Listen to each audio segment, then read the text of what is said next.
ओम शांति। मीठे बच्चे, आत्म अभिमान विश्व का मालिक बनाता है, देह अभिमान कंगाल बना देता है। इसलिए आत्म अभिमानी भव। प्रश्न, कौन सा अभ्यास अशरीरी बनने में बहुत मदद करता है? उत्तर, अपने को सदा एक्टर समझो। जैसे एक्टर पार्ट पूरा होते ही वस्त्र उतार देते हैं, ऐसे तुम बच्चों को भी यह अभ्यास करना है। कर्म पूरा होते ही पुराना वस्त्र शरीर छोड़ अशरीरी हो जाओ। आत्मा भाई भाई है, यह अभ्यास करते रहो। यही पावन बनने का सहज साधन है। शरीर को देखने से क्रिमिनल ख्यालात चलते हैं, इसलिए अशरीरी भव। ओम शांति। बाप बैठ बच्चों को समझाते हैं क्योंकि बहुत बेसमझ बन गए। 5000 वर्ष पहले भी तुमको समझाया था और देवी कर्म भी सिखलाए थे। तुम देवी देवता धर्म में आए थे, फिर ड्रामा प्लान अनुसार पुनर्जन्म लेते लेते और कलाएं कमती होते यहाँ प्रैक्टिकली बिल्कुल ही नील कला हो गई हैं, क्योंकि यह है ही तमो प्रधान रावण राज्य। यह रावण राज्य भी पहले सतो प्रधान था, फिर सतो रजो तमो बना है। अब तो बिल्कुल ही तमो प्रधान है। अब इसका अंत है। रावण राज्य को कहा जाता है आसुरी राज्य। रावण को जलाने का फैशन भारत में है। राम राज्य और रावण राज्य भी भारतवासी कहते हैं। राम राज्य होता ही है सतयुग में, रावण राज्य है कलयुग में। यह बड़ी समझने की बातें हैं। बाबा को वंडर लगता है, अच्छे अच्छे बच्चे पूरी रीति न समझने के कारण अपनी तकदीर को लकीर लगा देते हैं। रावण के अवगुण चटक पड़ते हैं। देवी गुणों का खुद भी वर्णन करते हैं। बाप ने समझाया है, तुम वो ही देवताएं थे, तुमने ही 84 जन्म भोगे हैं। तुमको फर्क बताया है, तुम क्यों तमो प्रधान बने हो। यह है रावण राज्य। रावण है सबसे बड़ा दुश्मन, जिसने ही भारत को इतना कंगाल तमो प्रधान बनाया है। राम राज्य में इतने आदमी नहीं होते हैं, वहां तो एक धर्म होता है। यहाँ तो सब में भूतों की प्रवेशता है। क्रोध लोभ मोह का भूत है ना। हम अविनाशी हैं, यह शरीर विनाशी है, यह भूल जाते हैं। आत्म अभिमानी बनते ही नहीं हैं। देह अभिमानी बहुत हैं, मन अपने आप को देह समझकर कर्म करते रहते हैं। तो बाबा कहते हैं देह अभिमान और आत्म अभिमान में रात दिन का फर्क है। आत्म अभिमानी देवी देवता सारे विश्व के मालिक बन जाते हैं। देह अभिमान होने से कंगाल बन पड़ते हैं। भारत सोने की चिड़िया था, भले कहते भी हैं परंतु समझते नहीं हैं। शिव बाबा आते हैं देवी बुद्धि बनाने। बाप कहते मीठे मीठे बच्चों, तुमको विश्व का मालिक बनाता हूँ। यह लक्ष्मी नारायण विश्व के मालिक थे। कब सुना कि इन्हों को रजाई किसने दी? उन्होंने कौन सा ऐसा कर्म किया जो इतना ऊंच पद पाया? कर्मों की बात है ना। मनुष्य आसुरी कर्म करते हैं तो वह कर्म विकर्म बन जाता है। सतयुग में कर्म अकर्म होते हैं, वहां कर्मों का खाता होता नहीं। बाप समझाते हैं ना, समझने कारण बहुत विघ्न डालते हैं। कह देते हैं शिव शंकर एक है। अरे शिव निराकार अकेला दिखाते हैं, शंकर पार्वती दिखाते हैं। दोनों की एक्टिविटी बिल्कुल ही अलग है। मिनिस्टर और प्रेसिडेंट को एक कैसे कहेंगे? दोनों का मर्तबा बिल्कुल अलग है। तो शिव और शंकर को एक कैसे कह सकते हैं? यह जानते हैं। जिनको राम संप्रदाय में आना नहीं है वह समझेंगे भी नहीं। आसुरी संप्रदाय गालियां देंगे, विघ्न डालेंगे, क्योंकि उनमें 5 विकार है ना। देवताएं हैं संपूर्ण निर्विकारी, उन्हों का कितना ऊंच पद है। अब तुम समझते हो हम कितने विकारी थे। विकार से पैदा होते हैं। सन्यासियों को भी विकार से पैदा होना है, फिर सन्यास करते हैं। सतयुग में यह बातें नहीं होती। सन्यासी सतयुग को समझते भी नहीं, कह देते हैं सतयुग है ही है। जैसे कहते हैं श्री कृष्ण हाजिर हजूर है। राधे भी हाजिरा हजूर है। अनेक मत मतांतर, अनेक धर्म है। आधा कल्प देवी मत चलती है, जो अब तुमको मिल रही है। तुम ही ब्रह्मा मुख वंशावली, फिर विष्णु वंशी और चंद्रवंशी बनते हो। वह दोनों डिनेस्टी और एक ब्राह्मण कुल कहेंगे, इनको डिनेस्टी नहीं कहेंगे, इनकी राजाई होती नहीं, यह भी तुम ही समझते हो। तुम्हारे में भी कोई कोई समझते हैं, कोई तो सुधरते ही नहीं। कोई ना कोई भूत है, लोभ का भूत, क्रोध का भूत है ना। सतयुग में कोई भूत नहीं, सतयुग में होते हैं देवताएं, तो बहुत सुखी होते हैं। भूत ही दुख दे, काम का भूत आदि मध्य अंत दुख देता है। इसमें बहुत मेहनत करनी है। मासी का घर नहीं है, बाप कहते रहते हैं, भाई बहन समझो तो क्रिमिनल दृष्टि न जाए। हर बात में हिम्मत चाहिए। कोई कह देते हैं शादी नहीं करोगे तो निकलो घर से बाहर, तो हिम्मत चाहिए, अपनी जांच भी की जाती है। तुम बच्चे बहुत पद्मा पद्म भाग्यशाली बन रहे हो। यह सब कुछ खत्म हो जाएगा, सब कुछ मिट्टी में मिल जाना है।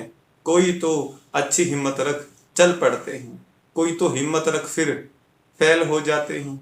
बाप हर बात में समझाते रहते हैं, परंतु नहीं करते तो समझा जाता है पूरा योग नहीं है। भारत का प्राचीन राजयोग तो मशहूर है, इस योग से ही तुम विश्व के मालिक बनते हो। पढ़ाई है सोर्स ऑफ इनकम, पढ़ाई से ही नंबरवार तुम ऊंच पद पाते हो। भाई बहन के संबंध में भी बुद्धि चलायमान होती है, इसलिए बाप इससे भी ऊंच ले जाते हैं कि अपने को आत्मा समझो, दूसरे को भी आत्मा भाई भाई समझो। हम सब भाई भाई हैं, तो दूसरी दृष्टि जाएगी नहीं। शरीर को देखने से क्रिमिनल ख्यालात आते हैं। बाप कहते हैं बच्चे अशरीरी भव, देही अभिमानी भव, माना आत्म अभिमानी भव। अपने को आत्मा समझो। आत्मा अविनाशी है, शरीर से पार्ट बजाया, फिर शरीर से अलग हो जाना चाहिए। वह एक्टर्स पार्ट पूरा कर कपड़ा बदली कर देते हैं। तुमको भी अब पुराना कपड़ा शरीर उतार नया कपड़ा पहनना है। इस समय आत्मा भी तमो प्रधान, शरीर भी तमो प्रधान है। तमो प्रधान आत्मा मुक्ति में जा नहीं सकती, पवित्र हो तब जाएं। अपवित्र आत्मा वापस नहीं जा सकती। यह झूठ बोलते हैं कि फलाना ब्रह्म में लीन हुआ, एक भी जा नहीं सकते। वहां जैसे सिजरा बना हुआ है वैसे ही रहता है, यह तुम ब्राह्मण बच्चे जानते हो। गीता में ब्राह्मणों का नाम कुछ भी दिखाया नहीं है, यह तो समझाते हैं। प्रजापिता ब्रह्मा के तन में प्रवेश करता हूं तो जरूर एडॉप्शन चाहिए। वह ब्राह्मण है विकारी, तुम हो निर्विकारी। निर्विकारी बनने में बहुत सितम सहन करने पड़ते हैं।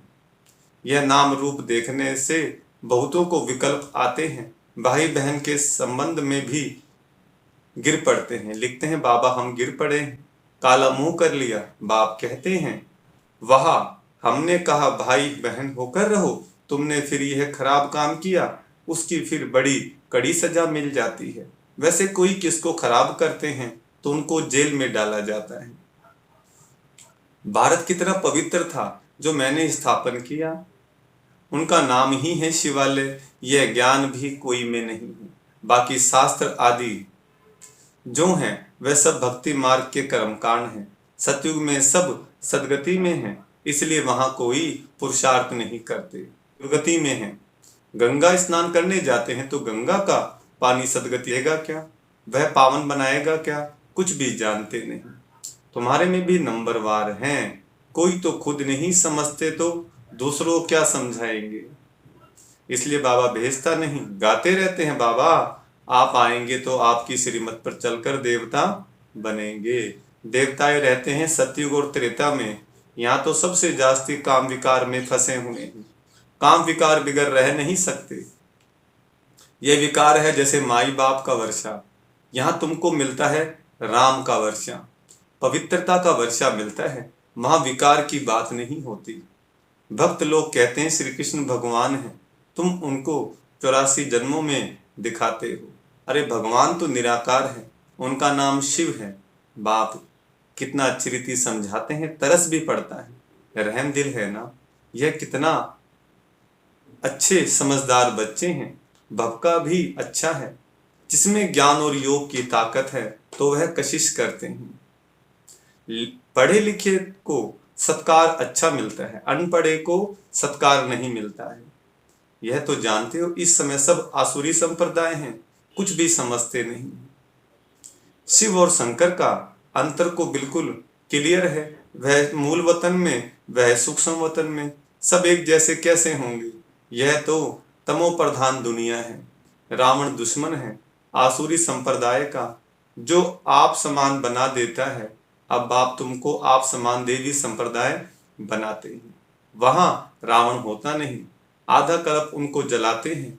राम राज्य होता है सतयुग में।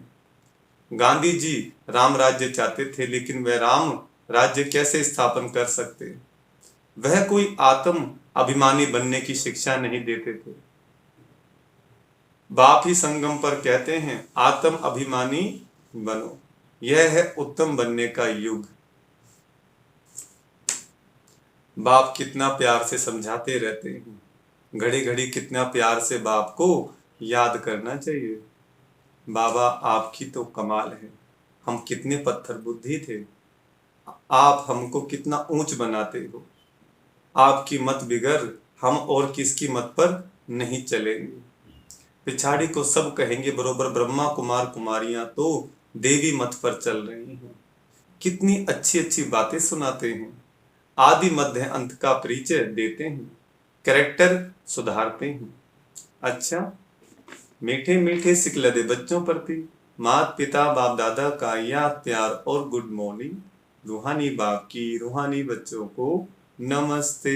हम रूहानी बच्चों की रूहानी बाप दादा को याद प्यार गुड मॉर्निंग और नमस्ते। धारणा के लिए मुख्य सार। पहला पॉइंट, दृष्टि को शुद्ध पवित्र बनाने के लिए किसी के भी नाम रूप को न देख अशरीरी बनने का अभ्यास करना है। स्वयं को आत्मा समझ आत्मा भाई से बात करनी है। दूसरा, सर्व का सत्कार प्राप्त करने के लिए ज्ञान योग की ताकत धारण करनी है। देवी गुणों से संपन्न बनना है, कैरेक्टर सुधारने की सेवा करनी है। वरदान, बीमारी कॉन्सेस के बजाय खुशी खुशी से हिसाब किताब चुकतू करने वाले सोल कॉन्सेस भव। मतलब बीमारी पे ध्यान नहीं देना है, आत्मा समझ परमात्मा को याद करना है, तो क्या होगा, हिसाब किताब हमारे चुकतू होते जाएंगे। वरदान का विस्तार, तन तो सबके पुराने हैं, हर एक को कोई ना कोई छोटी बड़ी बीमारी है, लेकिन तन का प्रभाव अगर मन पर आ गया तो डबल बीमार हो, बीमारी कॉन्शियस हो जाएंगे। इसलिए मन में कभी भी बीमारी का संकल्प नहीं आना चाहिए, तब कहेंगे सोल कॉन्शियस। बीमारी से कभी घबराओ नहीं, थोड़ा सा दवाई रूपी फ्रूट खाकर उसे विदाई दे दो। दवाई को भी फ्रूट समझकर खाएं, खुशी खुशी से हिसाब किताब चुकतू करो।